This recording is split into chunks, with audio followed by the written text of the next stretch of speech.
Tome su asiento, hermano, por favor. Dios le bendiga. Me gustó verle. ¿Están bien? ¿Sí? Gracias a Dios. Vamos a abrir nuestra Biblia en Mateo capítulo 10. Seguimos estudiando la palabra del Señor en este evangelio. Y bueno, espero que también en su hogar, en su casa, le dé una leída, le dé una estudiada, le dé una repasada, una meditada. Y que cuando llegue aquí diga, bueno, tengo esta duda, ¿sí? Y tratar todos de responderla, ¿verdad? Juntos. Tratar de entender más al Señor. Yo creo que al final de cuentas, lo más importante de escuchar la palabra es conocer a Cristo.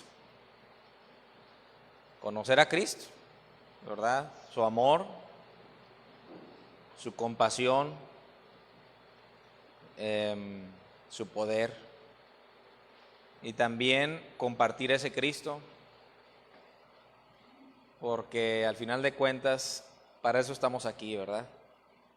Para compartir a Cristo a través de la palabra, de nuestras acciones, de nuestras muestras de amor hacia el prójimo. Mateo 10, verso 1 al 15, lo voy a leer. Le invito a que lo haga con su vista, usted ahí en silencio.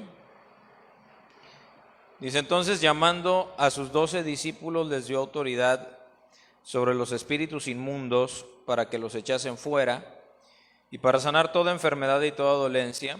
Los nombres de los 12 apóstoles son estos: primero Simón, llamado Pedro, y Andrés, su hermano; Jacobo, hijo de Zebedeo, y Juan, su hermano; Felipe, Bartolomé, Tomás, Mateo el publicano, Jacobo, hijo de Alfeo, Lebeo, por sobrenombre Tadeo, Simón el cananista, y Judas Iscariote, el que también le entregó. A estos 12 envió Jesús y les dio instrucciones diciendo: por camino de gentiles no vayáis, y en ciudad de samaritanos no entréis, sino id antes a las ovejas perdidas de la casa de Israel. Y yendo predicad diciendo: el reino de los cielos se ha acercado. Sanad enfermos, limpiad leprosos, resucitad muertos, echad fuera demonios. De gracia recibisteis, dad de gracia. No os proveáis de oro, ni plata, ni cobre en vuestros cintos, ni de alforja para el camino, ni de 2 túnicas, ni de calzado, ni de bordón, porque el obrero es digno de su alimento. Mas en cualquier ciudad o aldea donde entréis, informaos quién en ella sea digno, y posad allí hasta que salgáis.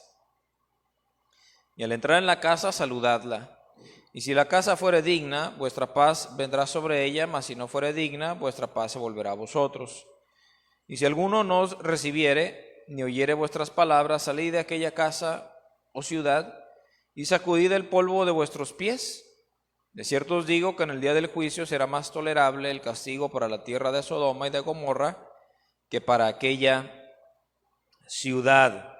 La semana pasada estuvimos meditando en los últimos versículos del capítulo 9 y les mencionaba por adelantado que pues íbamos a darnos cuenta cómo está relacionado lo que vimos los últimos versículos de este capítulo con lo que viene después ahora, que es el envío de los 12. La palabra apóstol significa enviado. Entonces, es muy amplio entender que hay 12 enviados. No es así como decir necesariamente que una persona apóstol es alguien que tiene un lugar jerárquico más alto. Es simplemente algo que apunta al trabajo y la tarea que se le ha encomendado. Fue enviado. En ese sentido, solamente hay 12 apóstoles. En el sentido de los apóstoles del Señor Jesús, solamente hay 12. O hubo 12, en los cuales está incluido Judas Iscariote. ¿Verdad? El hecho de que lo haya, traicionado, no quita el hecho de que fue inicialmente enviado por el Señor Jesús. Y hay algunas similitudes, y quiero que cada vez que leamos el Evangelio de Mateo veamos las similitudes que hay con lo que ocurre a veces en el Pentateuco, con lo que ocurre con Moisés, por ejemplo. Para empezar, el número 12 significa, o cuando lo vemos constantemente en la Biblia, significa gobierno o algo completo, hablando del gobierno de una nación, o incluso en la misma naturaleza. Por ejemplo, voy a hacer una pregunta, a lo mejor va a decir, ¿qué onda con este pastor? Yo no lo había visto así, pero ¿cuántos son los signos zodiacales? ¿Cuántos son? ¿Alguien sabe? Sí saben unos. Son 12. Son 12. ¿Por qué? No estoy diciendo que crean los signos zodiacales. Va a decir el pastor y va a decir que lea el horóscopo. No estoy diciendo eso. No estoy diciendo eso. A lo que voy es que tenemos que entender que la Biblia y los escritos de la Biblia fueron escritos en épocas humanas, por humanos que usaban ciertos símbolos y hasta numerología para dar a entender algo. Si a alguien se le ocurrió allá, y eso fue creo por allá de Babilonia, de los signos zodiacales, en esa religión pagana, fue con la idea de entender, ¿verdad?, que hay unos astros que gobiernan el destino del hombre, ¿no? Porque al final de cuentas, la idea pagana, no cristiana, pagana, del horóscopo es que los astros gobiernan el destino de los hombres, ¿no? ¿Por qué la gente va y lee el horóscopo? Porque tristemente cree que su signo zodiacal y lo que le diga la persona que interpreta su supuesto signo zodiacal va a determinar lo que pase en su vida, ¿no? Y son cosas que la gente a veces cree. Por eso Pablo, cuando dice que ni la vida, ni la muerte, ni lo alto, ni lo profundo nos puede separar del amor de Dios, pues no significa que no hay un destino en ese sentido, que no debemos creer, ¿verdad?, que bueno, todo pasa por algo. A veces hay gente que piensa así, todo pasa por algo. Se murió X persona de diabetes, todo pasa por algo. Pues sí, porque no se cuidó, o porque el médico, ¿verdad?, fue un negligente, o porque él mismo fue un negligente. Pero todo pasa por algo, no es tan cierto, no todo pasa por algo. La Biblia no nos enseña eso. La Biblia lo que sí nos enseña es que a pesar de las injusticias, a pesar de las adversidades, las enfermedades, las pruebas, las persecuciones, el amor de Dios nos sigue, está con nosotros. Eso sí nos dice la Biblia, que Dios nos ama, incluso a pesar de nuestros errores y horrores. Entonces el número 12 muchas veces en la antigüedad se utilizaba para dar a entender gobierno.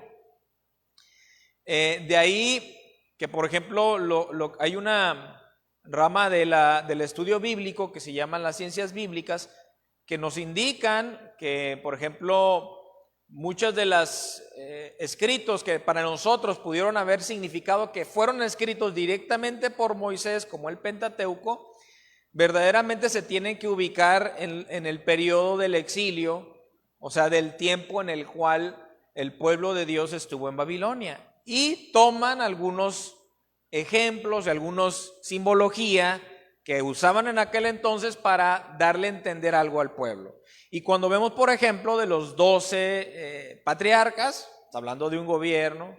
Cuando vemos de las 12 tribus de Israel, está hablando del gobierno de Dios en el pueblo de Israel también. Como se los he dicho anteriormente, la Biblia no fue escrita una tras otra, ni una persona se dedicó a veces ni siquiera a escribir un solo libro de la Biblia. A veces el trabajo de la escritura de los libros que nosotros tenemos en la Biblia responde a la necesidad de una comunidad. Es decir, servía para la enseñanza de un pueblo o de unos pueblos, para dar orden o para entender también qué es lo que ellos comprendían de lo que Dios les había revelado. Y en ese sentido, por ejemplo, Nosotros nos imaginamos que Isaías fue escrito por un solo autor, porque pues ahí dice, ¿no? El libro de Isaías, ahí dice. Pero de acuerdo a los estilos literarios que hay en el libro, incluso los diferentes componentes dentro del libro, algunos consideran que fueron 3 autores en diferentes etapas. Entonces así también el Pentateuco dice, no, pues lo escribió Moisés. ¿Por qué? Pues porque lo escribió Moisés. Pero la realidad de las cosas es que la tarea de trabajar en el escrito de uno o varios libros era la tarea de una comunidad. Y el Pentateuco, los libros que nosotros tradicionalmente conocemos o se los atribuimos a Moisés, fue un trabajo de cientos de años, hermanos. De cientos de años. Y diría, bueno, entonces, pues, ¿qué pasó? Bueno, para mí esa es una marca más distintiva de que Dios verdaderamente inspiró a las personas, porque imagínense que no se le ocurrió a un solo hombre, sino que fueron entre varios y entre una etapa de tiempo tan larga y que haya una coherencia teológica es increíble. Hay una mente maestra detrás de todo ello, a la cual pues nosotros por la fe entendemos que es Dios. Por la fe entendemos que una mente mucho superior a la nuestra, mucho más superior a la de cualquier ser humano, pudo haber inspirado a estos hombres. No con esto digo que Dios les dictó directamente lo que tienen que escribir, pero sí puso ideas en su mente y ellos, en su contexto cultural, en sus tradiciones, y en lo que tomaron a la mano de lo que estaba alrededor suyo como simbologías y tantas cosas, escribieron.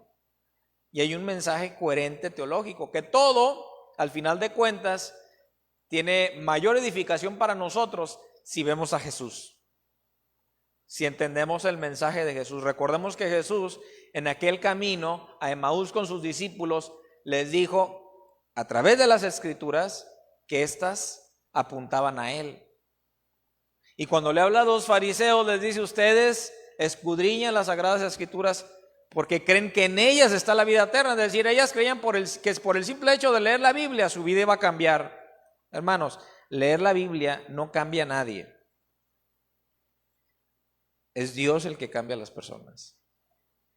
Pero yo viendo a Jesús ahí, entendiendo a Jesús, entendiendo la revelación de Jesús para mí en la Biblia, es como mi vida se transforma. Y Jesús dice, y ellas son las que dan testimonio de mí. La Biblia por sí misma no tiene poder. Es a quien revela el que tiene poder.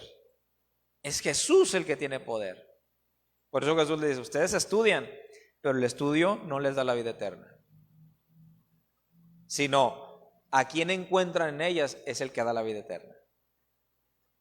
Jesús es el que da la vida eterna, ¿no? Entonces, cuando vemos el número 12, los 12 apóstoles, con ello entendemos que Jesús toma de alguna manera, toma lo que para los judíos era entendible como un gobierno, escoge a 12 discípulos muy cercanos a él y los manda a predicar. Ahora hay una similitud entre lo que ocurre y lo que hace Jesús con lo que hace Moisés. Y de hecho ya lo vimos incluso con el Sermón del Monte. Recordemos que Jesús sube al monte, ¿verdad?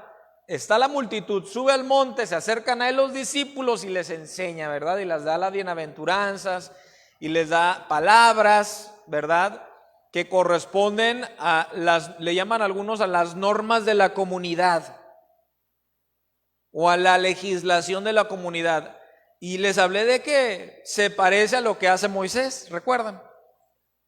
Moisés va al Sinaí, se encuentra con Dios y Dios, ¿verdad?, le revela la ley moral, y luego él baja y le da la ley al pueblo, ¿no? Entonces Mateo trata de proyectarnos a un Jesús que da la plenitud de la ley cuando dice, oísteis que fue dicho, no matarás, mas yo les digo que cualquiera que aborrece a su hermano y es reo de muerte. Oísteis que fue dicho, no adulterarás, pero yo les digo que cualquiera que mira a una mujer y la codicia en su corazón, ya adulteró con ella. Entonces Jesús da un sentido más pleno de la ley, el espíritu de la ley. Por eso cuando dice la Biblia, y Pablo menciona, el espíritu vivifica, la letra mata, más el espíritu vivifica, ¿qué significa? No leas la Biblia, tú dirígete al Espíritu Santo. No significa eso. Muchos ven eso, no estudies porque la letra mata. No, eso no se refiere. Cuando tomamos tajantemente los mandamientos de Dios sin entender cuál es el sentido de los mandamientos, a eso se refiere, la letra mata más el espíritu vivifica. Por ejemplo, la letra mata, hay un ejemplo de cuando Jesús lleva a la mujer, a Jesús le es llevada a la mujer sorprendida en el adulterio, ¿no? ¿Qué decía la ley? ¿Qué decía la letra? Le dijeron a Jesús, ¿verdad? La ley de Moisés dice que tiene que morir porque fue sorprendida en el adulterio. ¿Y qué dice Jesús? Nada más los vio, escribió en tierra. Ahora hay un mensaje ahí, cuando Jesús está escribiendo en tierra, hay algo. No vamos a hablar ahorita de eso, pero escribe en tierra, se acerca la mujer a él, él se refiere a los que le están acusando y le dice, bueno, el que esté libre de pecado, que tire la primera piedra, ¿no? Y todos, acusados por su conciencia, dijeron, no, pues, más vale aquí corrió que aquí quedó, ¿no? Y se acerca la mujer y les dice, ¿alguno te condenó? No. Dice, pues, ni yo te condeno. Sigue haciendo lo tuyo, ¿no? ¿Qué le dice Jesús? ¿Cuál es el espíritu de la ley? ¿Condenar o invitarnos a entender que estamos haciendo mal y que necesitamos, verdad, el perdón de Dios? Ese es el espíritu de la ley. Por eso Pablo dice, verdad, que la ley fue dada no para que la cumplamos al pie de la letra, nadie la puede cumplir, sino para indicarnos nuestra realidad. ¿Cuál es el espíritu de la ley? Soy pecador. Y si soy pecador, necesito un salvador. ¿Y quién me puede salvar? Dice un canto, ¿verdad? ¿Quién me puede dar perdón? ¿Qué dice ese bello himno? Solo de Jesús la sangre. Poderosa palabra, ¿no? Del Señor. La letra mata más el espíritu vivifica. Sí, o sea, el sentido de la ley, el propósito de la ley, no es que alguien pueda ponerla por obra, porque en todo caso, ¿para qué habría venido Jesús? Si se puede ser salvo por la ley, si alguien puede cumplir la ley, pues ¿para qué vino Jesús?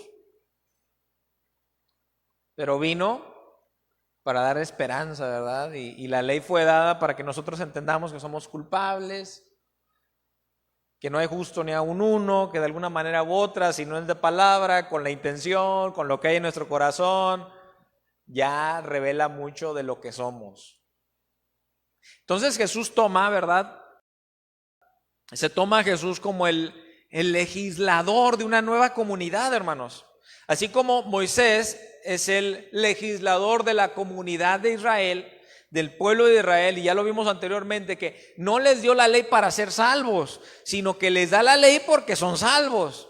Primero los saca de Egipto y da la Pascua, y después de la Pascua pasan por el Mar Rojo y hasta entonces les da la ley. Muchos cristianos dicen, no, primero pon en práctica la ley y luego ya eres salvo. No. Hay que participar del Cordero Pascual. ¿Qué es participar del Cordero Pascual? La Santa Cena, pastor. No. La Santa Cena es un símbolo de que participamos del Cordero Pascual y de que somos una comunidad de creyentes. Entonces, cuando yo ya he participado del Cordero Pascual, es decir, he puesto mi fe en el Señor, pues voy al bautismo, ¿no? Por eso dice Pablo que en el Mar Rojo todo el pueblo fue bautizado. Y por eso nosotros somos bautizados, ¿verdad? Como una señal de que ya comí el Cordero Pascual, de que soy parte de que soy parte del pueblo del Señor, de que he salido de Egipto. pero luego ahora me encuentro en el Sinaí y Jesús da, como Moisés da la ley, ahora Jesús da las normas de la comunidad. Bienaventurados los pobres en espíritu, bienaventurados cuando por mi causa, si alguno te golpea en la mejilla, ponle también la otra. Ájale. ¿Para ser salvo hago eso? No, porque soy salvo. Una señal de mi salvación, que soy una nueva criatura en el Señor. Jesús ahora es puesto como el nuevo legislador, y ahora Jesús también considero yo que es puesto aquí al enviar a sus 12 como cuando Moisés envía a los 12 espías. ¿Se acuerdan? Cuando va a entrar a la tierra prometida, ¿qué hace Moisés? Toma una espía de cada una de las 12 tribus. ¿Y a dónde los envía? A la tierra prometida, a Canaán. ¿Y cuál fue el mandato? Vayan y traigan del fruto de la tierra. Antes en el capítulo, para lo que para nosotros es el capítulo 9, recordemos que para Mateo no existen capítulos ni versículos. Para Mateo, o para el que escribió el Evangelio de Mateo, no hay capítulos, no hay versículos. Les dijo, la mies es mucha y los obreros pocos. Rueguen al Señor de la mies que envíe obreros a su mies. ¿Para qué? Para recoger el fruto, ¿no? ¿Qué es el fruto? Las almas. Las almas. Y entonces lo que hace Jesús es que nombra a 12, al igual que lo hace Moisés, que nombra a 12 espías y los manda a hacer la obra de Dios. Y cuando los manda a hacer la obra de Dios, dice lo que tenemos aquí en nuestra Biblia, a lo mejor usted lo tiene ya separado en la Biblia como la misión de los 12. ¿A qué los envía? Primero los envía al pueblo de Israel. Los envía al pueblo de Israel. El Evangelio de Mateo está escrito para una comunidad de creyentes judíos. Por eso utiliza cosas que para ellos tienen mucho significado, de acuerdo al Pentateuco, de acuerdo a la ley de Moisés, de acuerdo a la promesa del hijo de David. Y por eso este evangelio está siendo comunicado como el evangelio al pueblo de Israel.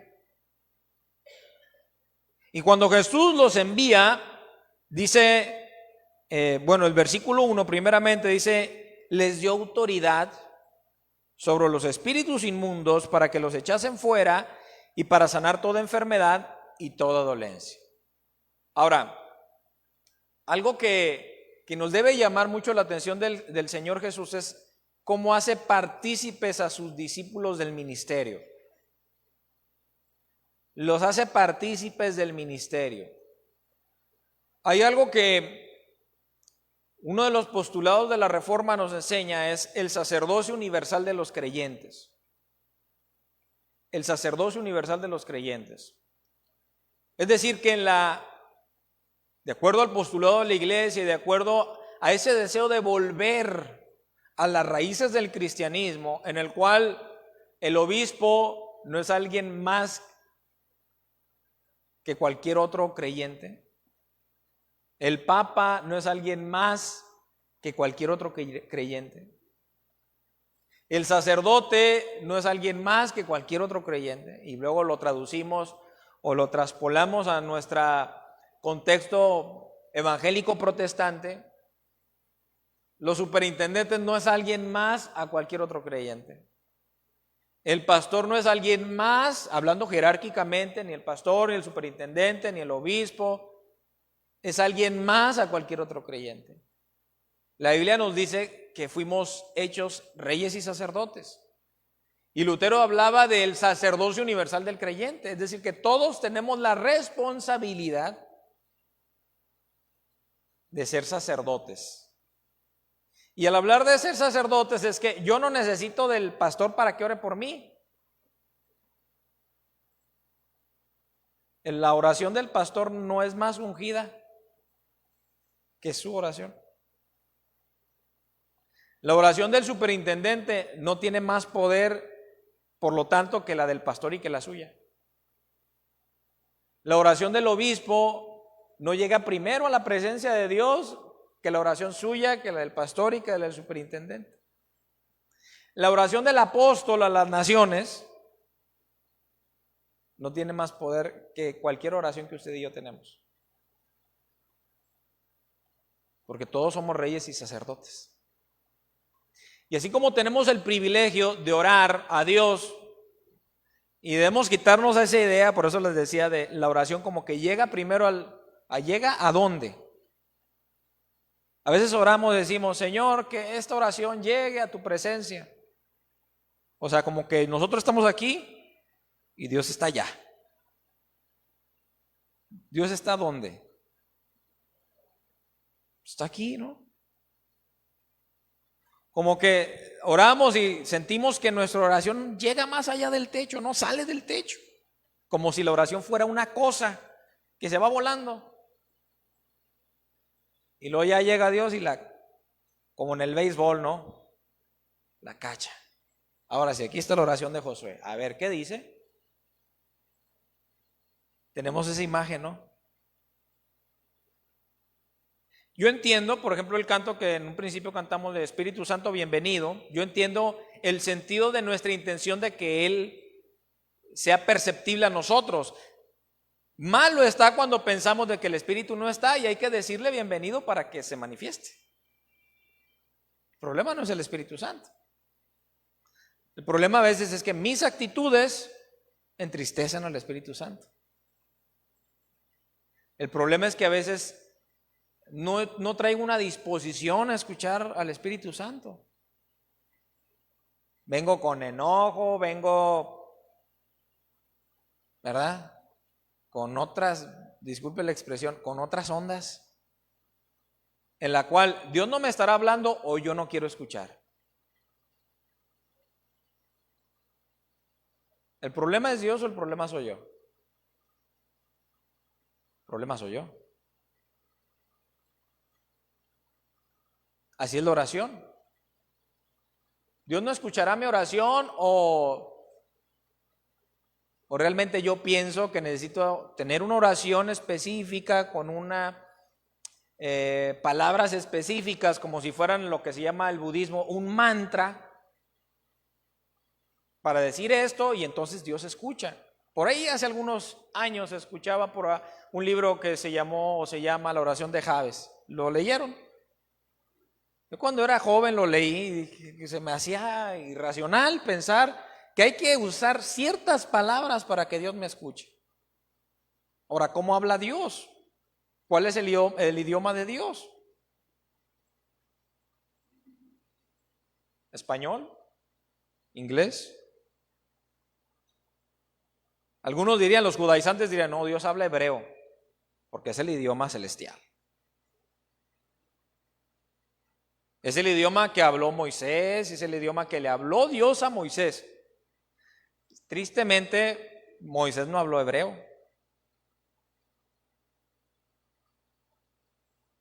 Algunos dicen que habló un tipo de idioma que se llamó el acadio. Abraham tampoco habló hebreo. Entonces, ¿por qué está el Antiguo Testamento en hebreo? Bueno, por lo que ya les dije en un principio, ¿verdad? Que se vino a escribir lo que nosotros conocemos como los libros del Antiguo Testamento. Muchos de ellos se escribieron mucho tiempo después de que las cosas ocurrieran. No significa con ello que no ocurrieron, se escribieron mucho tiempo después de que las cosas ocurrieran. Y por eso hemos hablado de la tradición y la transmisión oral, ¿no?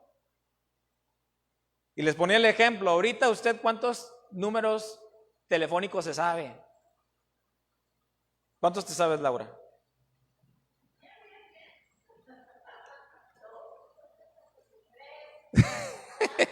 Estamos igual. ¿Por qué? ¿Pero por qué? ¿Porque somos flojos? No, porque de acuerdo a las herramientas que tenemos, ¿verdad? Prescindimos de la memoria. Pero pregúntale a tu mamá, hace 30 años, ¿cuántos números telefónicos se sabía?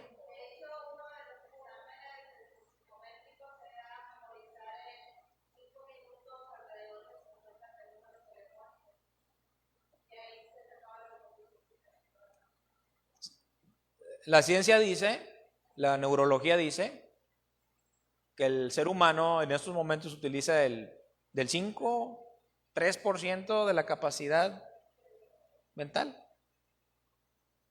Anteriormente, mientras no había el soporte de la escritura, ¿cómo transmitían tantas cosas? Pues hermano, mire. Sí, pero luego se vuelve una necesidad, y no estoy diciendo con ello que la gente se hizo floja, no, se vuelve una necesidad para transmitir con mayor facilidad. Imagínense, traigan al apóstol Pedro para que nos cuente qué hizo Jesús. Ahí va el pobre Pedro, ¿ahora dónde voy? Traigan al apóstol Juan. Ya se murió el apóstol Juan, ahora ¿quién nos va a decir qué hizo Jesús? Se vuelve una necesidad. Así también en la antigüedad la transmisión oral fue un proceso de siglos, hermanos.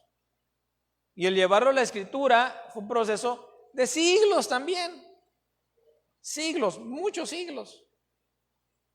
Entonces, cuando vemos un Jesús que utiliza los elementos que eran conocidos para la comunidad a la cual él pertenecía, era judío, no hablaba griego, tampoco hebreo, algunos consideran que hablaba arameo. Y nada de lo que Jesús dijo, él no escribió nada. Jesús sí se había dado cuenta de ello. Jesús no escribió nada. Todo lo que tenemos de Jesús es de sus discípulos. Y algunos de discípulos de los discípulos. ¿Y qué tiene de malo eso? Nada. No tiene absolutamente nada de malo. Y los escritos más antiguos datan por allá del siglo III después de Cristo, o sea, 270 años más o menos después de que Jesús vivió. Claro, está el papiro 52, que es una piececita así, que nos habla de la porción de Juan 14:6, de que Jesús es el camino, la verdad y la vida, que data por allá del año 90, 80 después de Cristo, pero es una piececita así. Claro, hay miles de copias.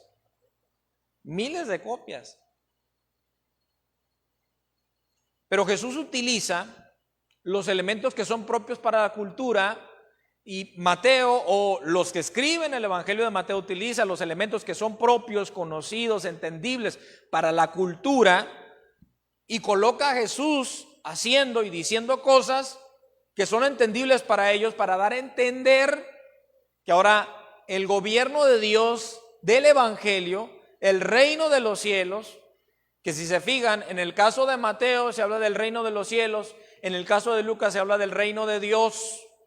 ¿Por qué? Porque para Mateo, de acuerdo a su contexto judío, era poco, era casi como una blasfemia pronunciar el nombre de Dios. Y por eso dice, mejor llaman el reino de los cielos. No es de que una cosa es el reino de los cielos, otra cosa es el reino de Dios. Se refiere a lo mismo. Hay una Biblia por ahí que se llama la Biblia de Scofield, que dice, no, es que el reino de los cielos es esto y el reino de Dios es esto. No. Es lo mismo. Es lo mismo. Nada más que Mateo dice el reino de los cielos para no mencionar Dios. Y entonces a esos 12, al igual hay una similitud con lo que hace Moisés de enviar a 2 espías a reconocer la tierra prometida para que recojan también un fruto y lo lleven y el pueblo se convenza de que la tierra es buena, es agradable, pero ahí ya les va a tocar al pueblo de Israel entender, creer que Dios los va a ayudar, que Dios va a estar con ellos. de esa misma manera hay una similitud entre lo que hace Jesús también al enviar a 12, darles autoridad. Previamente dijo: la mies es mucha, los obreros son pocos, rueguen al Señor de la mies que envíe obreros a su mies, y envía 12. Hay una conexión para que prediquen el reino de los cielos. El reino de los cielos, le dice, primero el versículo 5, les da la encomienda: por camino de gentiles no vayáis, y en ciudad de samaritanos no entréis, sino id antes a las ovejas perdidas de la casa de Israel. Juan, capítulo 1, dice: a lo suyo vino. ¿Y quiénes? Los suyos no le recibieron. Hemos mencionado anteriormente que hay una progresión en la revelación. Inicialmente, y esto lo vimos incluso en el estudio de Hechos el miércoles, que por cierto los extrañé. En el estudio del miércoles hablamos de la importancia de entender que para los primeros discípulos, ellos creían que la salvación era solamente de los judíos. Por eso ellos esperaban un reino político, físico para Israel, como cabeza de todas las naciones. Pero luego vemos en el desarrollo de la predicación del evangelio, primero con Pedro y luego con Pablo como apóstol a los gentiles, y por lo que entienden también de las palabras de los profetas, es que la salvación y el plan de la redención era para toda la humanidad. Entonces Jesús, al enviar a sus discípulos, lo primero que hace es dar a entender que primero hay que hacer la labor en casa, ¿no? Primero hay que hacer el trabajo en casa. Dice por ahí un dicho, ¿no? Que no podemos ser lumbrera en la calle y ¿qué?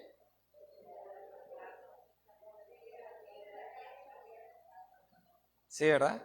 Candil en la calle y oscuridad en la casa. Que nos corresponde hacer la obra, y Jesús les dice a los 12, corresponde primero hacer la obra al pueblo de Israel. Quiero que ellos escuchen el evangelio del reino de los cielos.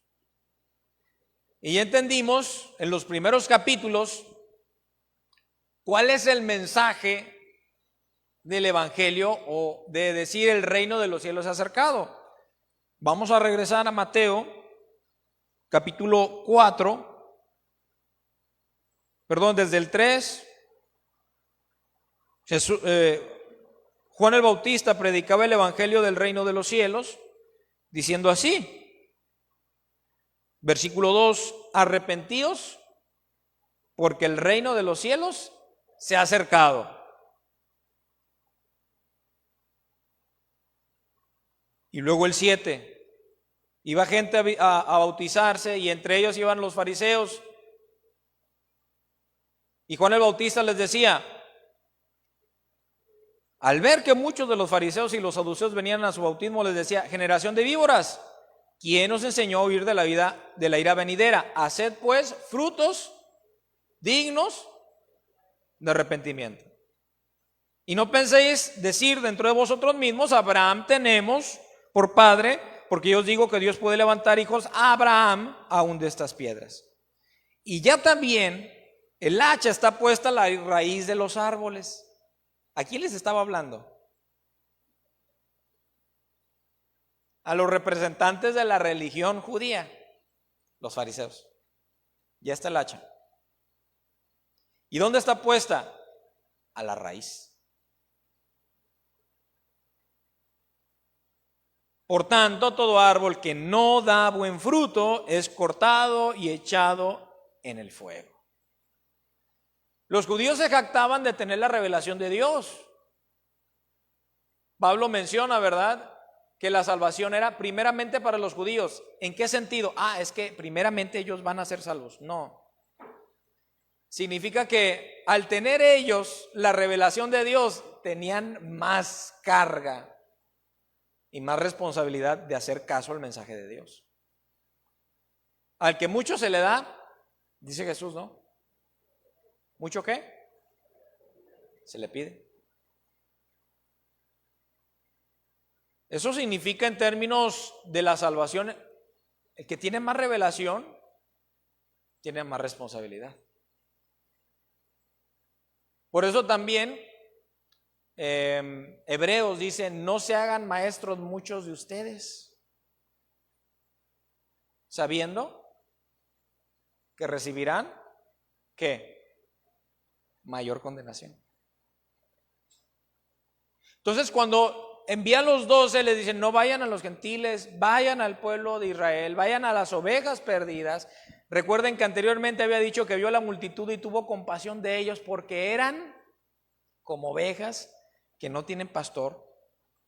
Y cuando los envía, les dice: vayan, y les da algunas reglas o les da algunos consejos, les dice qué deben hacer al ir predicando en medio de un pueblo que necesita arrepentirse y hacer frutos dignos de arrepentimiento. El reino de los cielos se ha acercado. Verso 8 del capítulo 10. Sanad enfermos, limpiad leprosos, resucitad muertos, echad fuera demonios. De gracia recibisteis, dad de gracia.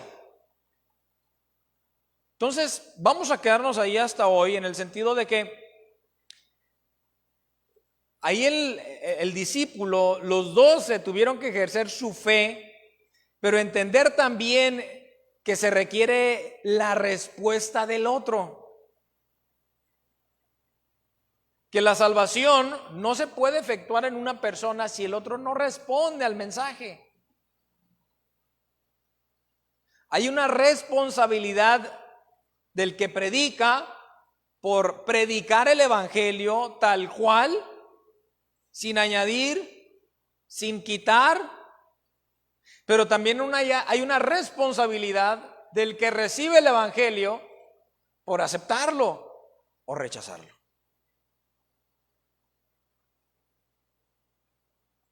Por aceptarlo y decir sí o decir no. Decir no. Yo creo que muchas veces malentendemos la obra de Dios, hablando de la salvación. Malentendemos la obra de Dios en el sentido de que pensamos que para que una persona se convierta, yo tengo que orar mucho para que se convierta. Yo tengo que orar mucho para que se convierta, para que Dios le tuerza el brazo y entonces se convierta. Dios no le tuerce el brazo a nadie.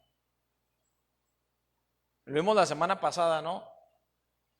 Que Él está a la puerta y toca. Jesús no es de la SWAT, no es un gate, no es un judicial de los de antes, ¿se acuerdan? Confiesa que Jesucristo es el Señor. A veces sabemos cristianos que somos así como judiciales. Yo he sabido de cristianos que son así.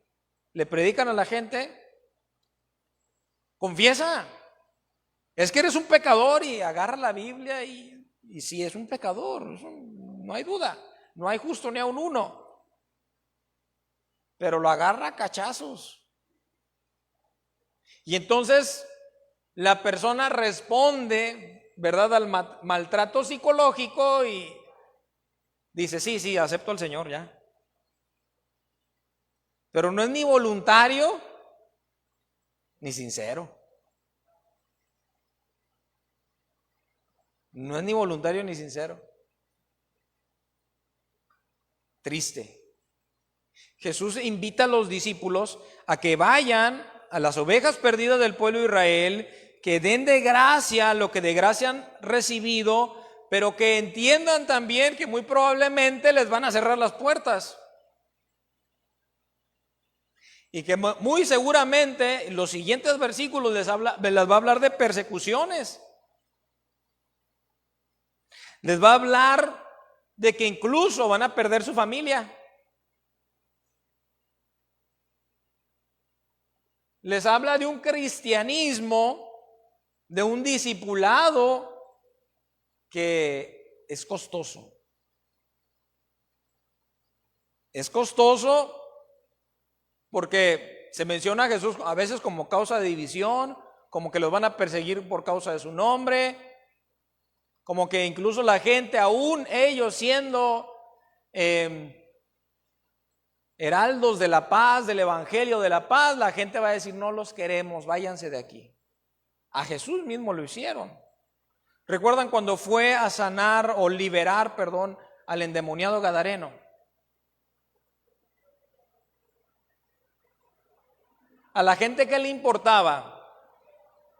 ¿El endemoniado o los marranitos?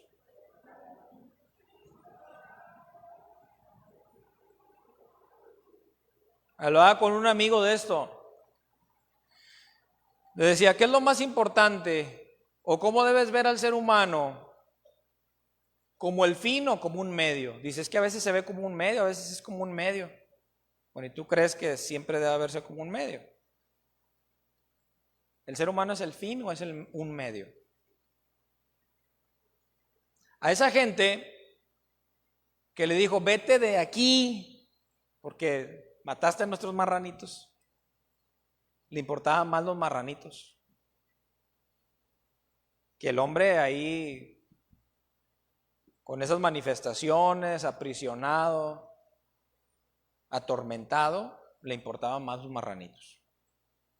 Y es triste porque incluso hoy a veces podemos llegar a tener como cristianos la idea de que las cosas son más importantes que las personas. Estamos en una sociedad en la cual a la gente le importan más las cosas que las personas. Yo recuerdo cuando estaba en el seminario, nos contó una anécdota uno de los maestros. Y una de las anécdotas es de que estaba en una junta con los hermanos de la iglesia a la que pertenecía, no era metodista, y estaban poniéndose de acuerdo para tener un equipo de audio para poder salir a predicar. Y una de las personas dijo no, y bueno, al final todos se pusieron de acuerdo y pasó a que sí. Y la persona a la cual dijo que no se enojó. Y se enojó al grado de insultar al pastor.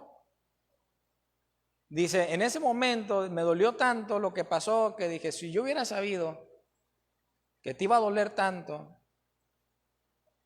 que se gastara para ese equipo de audio, mejor no lo hubiéramos gastado.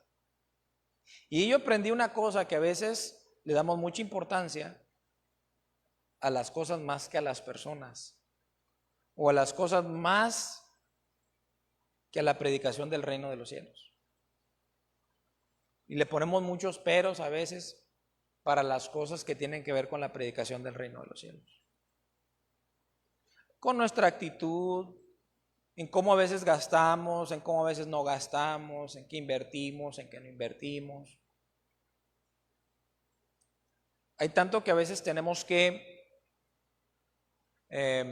reflexionar y meditar en nuestro corazón sobre cómo nos comportamos, porque incluso a veces podemos decir: no, es que sí, lo más importante, podemos decir, lo más importante es el ser humano, pero a veces con nuestros actos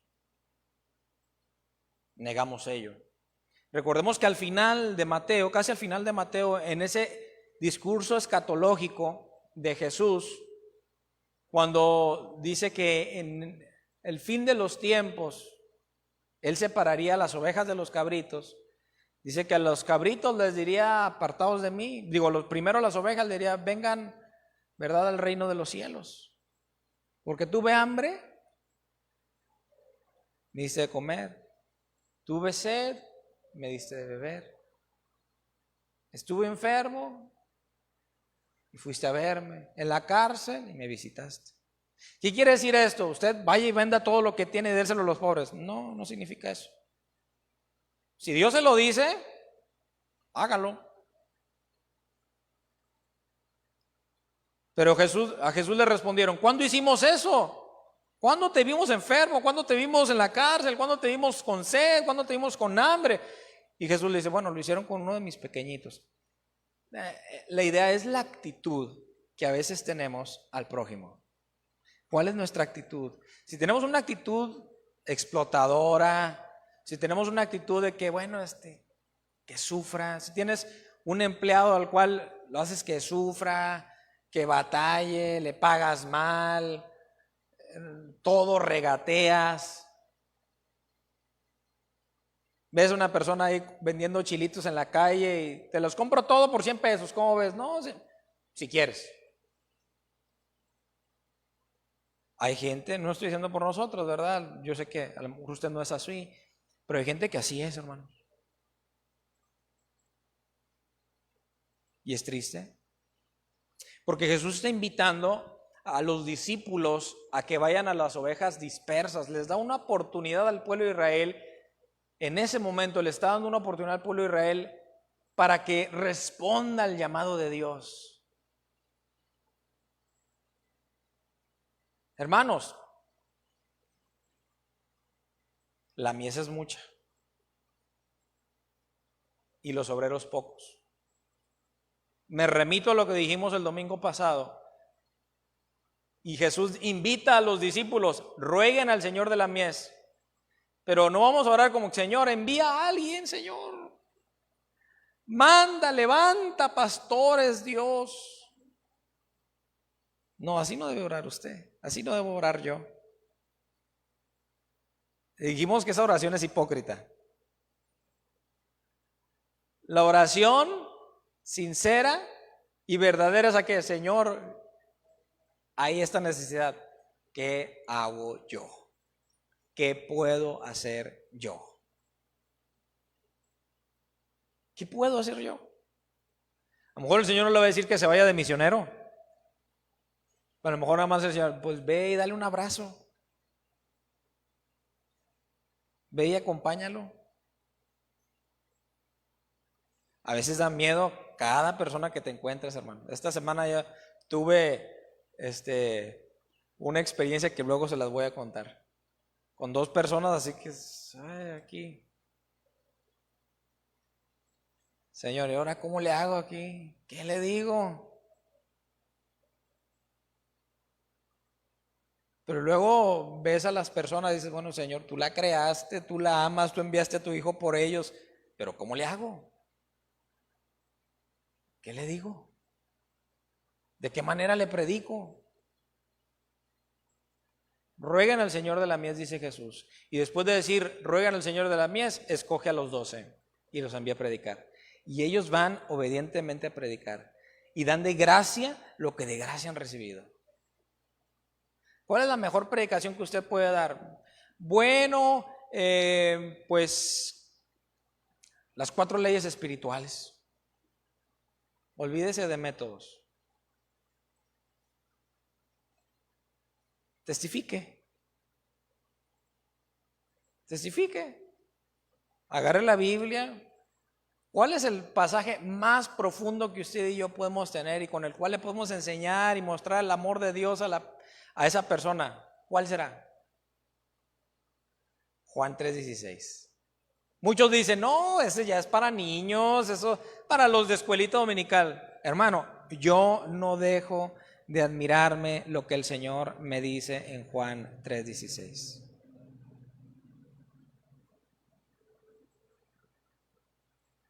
Y será un versículo que tiene una profundidad, que nos dice tanto del carácter de Dios, que nos dice tanto del amor de Dios, que nos dice tanto de mi necesidad, y el cual si yo se lo comparto al otro y en ese entendimiento que yo tengo de lo que Dios me dice a través de ese pasaje,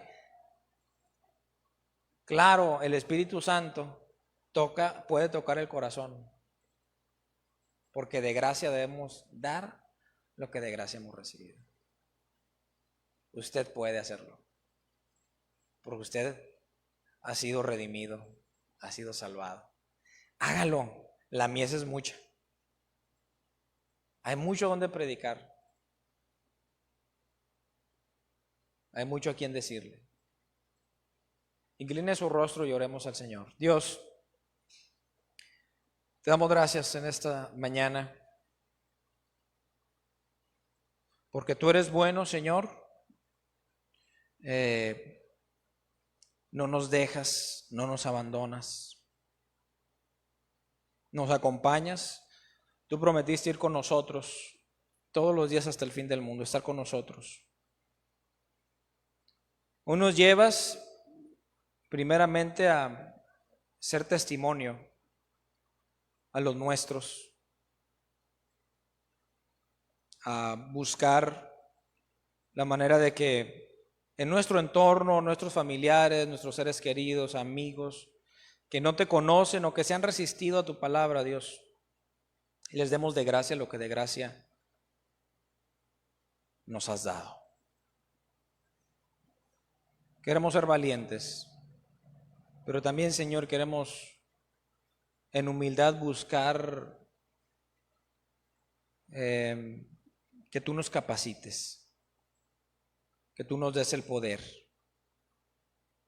y para amar, Señor, por sobre todas las cosas, aquel que está a un lado nuestro, para amarlo como tú lo amas. En el nombre de Jesús. Amén. Les voy a dar los avisos, hermanos, nada más. Mañana a las 7 en el Buen Pastor hay varones. 7 de la tarde en el Buen Pastor. ¿Sí puede, hermano? Bueno,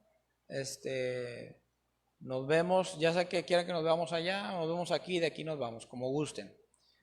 Y el día martes a las 8 de la noche tenemos un tiempo de devocional. Miércoles a las 7 aquí en el templo tenemos el estudio del libro de los Hechos. Jueves a las 8 también tenemos el tiempo de oración a través de una llamada grupal. Y bueno, vamos a regresar, si Dios quiere, el sábado por las tardes con los jóvenes. Envía a sus jóvenes, mándelos, empújelos, jálelos, denle unos jalones de oreja, no sé, no, bueno, lo que quiera usted hacer son sus hijos. El sábado, si hay algún cambio de día y hora, porque algunos muchachos que sí están dispuestos a venir dicen que se les complica un poquito el sábado en la tarde, les avisaría. Pero por el momento el sábado a las 6 aquí en el anexo, así es que, pues bueno, y el domingo a las 10 de la mañana si Dios quiere. No sé si hay algún otro aviso, hermanos.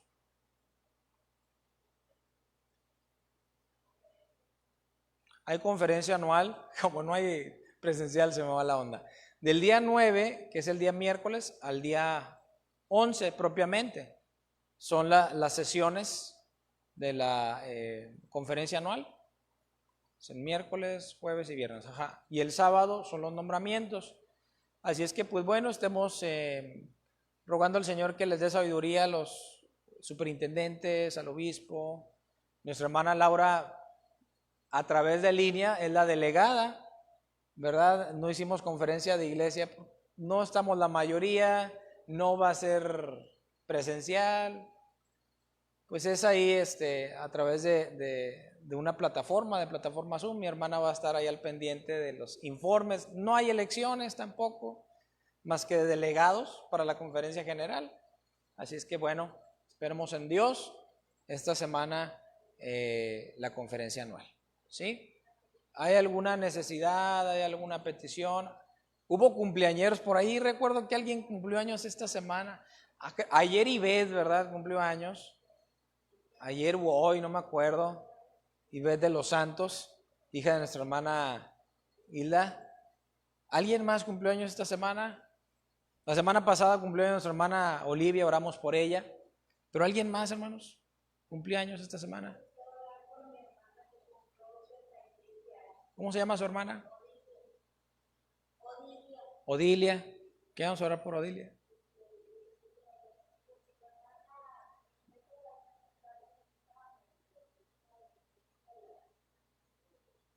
¿Quién de los dos? Ah, su nieto. Nieto Roberto va a presentar examen de admisión para la secundaria. Ok.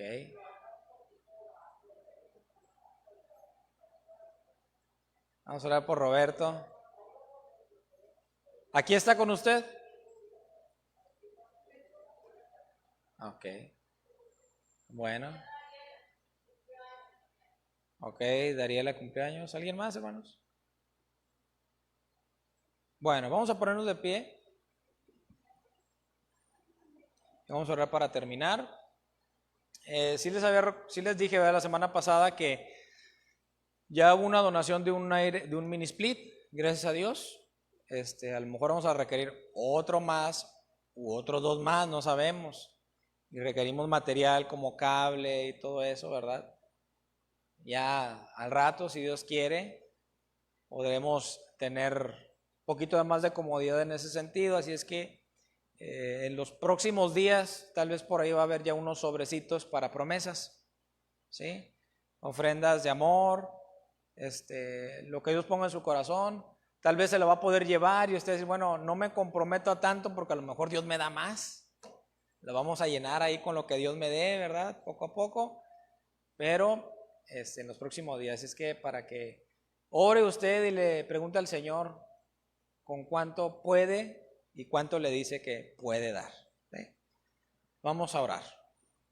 Dios, te damos gracias porque ha sido muy bueno. Terminamos este tiempo dándote gracias por las personas que cumplieron años, Señor, esta semana. Nuestra hermana Ivette de los Santos. Gracias por su vida, Señor. Le has permitido un año más. Gracias, Padre, porque tú le has dado fortaleza, sabiduría para estar con su familia. Gracias, Señor, por lo que tú haces en ella. Te rogamos que le sigas dando entendimiento, Padre. La ponemos delante de ti. También oramos por Odilia, quien en esta semana también le permitiste cumplir un año más. Nuestra hermana Elvis, Señor, gracias porque le permitiste salir a mi hermana, ir a visitarla, estar con ella. Gracias, Señor, por ello. Oramos también por Dariela, Señor, esposa de Omar, quien en esta semana cumplió años también. Padre, ahí donde se encuentra, te rogamos que le permita seguir madurando en el conocimiento tuyo, Señor. En tus manos la ponemos. Oramos por Roberto, el nieto de nuestra hermana Teresa. Dios, te pedimos que seas con él, le des sabiduría, Señor, le permitas también a quien le acompaña en sus estudios, poder ayudarle y en ese examen, Señor, de acuerdo a su esfuerzo, pueda salir adelante. Le ponemos en tus manos. Gracias por los diezmos y ofrendas, Señor, que se van a recoger en este momento. Te pedimos, Dios, que bendigas la vida de nuestra hermana que los administra y bendigas cada familia, cada hermano, hermana, Señor, que puede ofrendar y diezmar con sencillez de corazón delante de ti. En el nombre de Jesús. Amén. Dios les bendiga, hermanos. Estamos despedidos. Saluda a su hermano. Nos vemos en la semana.